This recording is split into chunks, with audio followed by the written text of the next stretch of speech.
He was just 20 years old when fate crowned him king of Macedonia.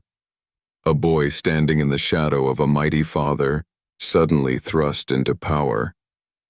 But this was no ordinary young man. Alexander had been raised not only with sword and shield, but also with scroll and philosophy.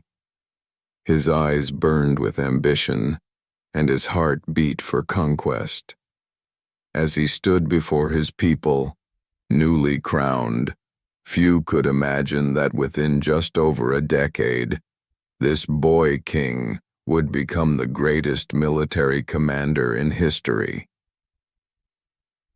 From a young age, Alexander was shaped by minds as sharp as his sword. His tutor was none other than Aristotle, the greatest philosopher of the time. Together, they walked through gardens and debated the nature of justice, war, and the soul. Alexander wasn't just learning tactics, but how to rule men's hearts and minds. His father, King Philip II, had unified the Greek city-states under Macedonian rule. But Alexander, he dreamed of more. Not unity, but empire. When Philip was assassinated, many doubted whether the boy could hold the kingdom together. But within months, Alexander crushed rebellions and reasserted control. He was ready. In 334 BC, Alexander crossed into Asia Minor with an army of 40,000, determined to finish what his father had begun. His first test came at the river Granicus, where he charged head first into the Persian line. Victory. Then came Issus, a battle against King Darius III himself. Another victory. But it was at Gaugamela that Alexander's genius truly unfolded. Outnumbered nearly 2-1, he used speed, deception, and perfect timing to break the Persian lines. Darius fled the battlefield. The mighty Achaemenid Empire, ruler of the known world, had fallen to the son of Philip. As Alexander advanced deeper into Persia, cities surrendered in awe. Babylon, Susa, and finally, Persepolis, the ceremonial heart of the Persian Empire.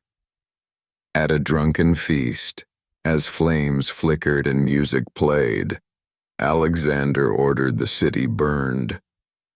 Some say it was revenge for the Persian sack of Athens 150 years earlier. Others say it was a moment of madness. Whatever the reason, fire consumed marble, gold, and glory. The world had changed.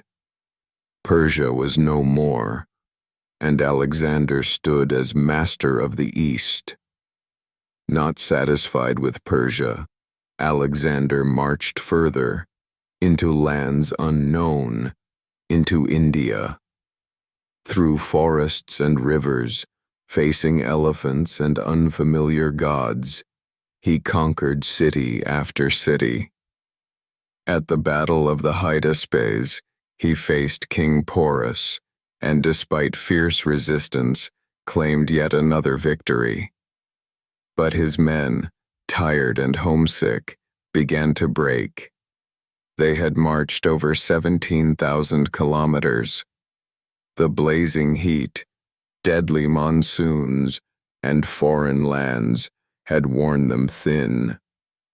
They begged to return home. For the first time, Alexander relented.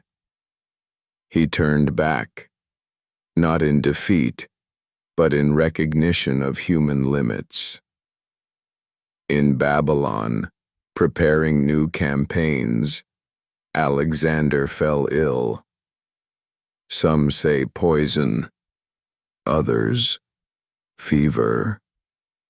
Within days, the 32-year-old conqueror was gone. He left behind no heir, no clear successor.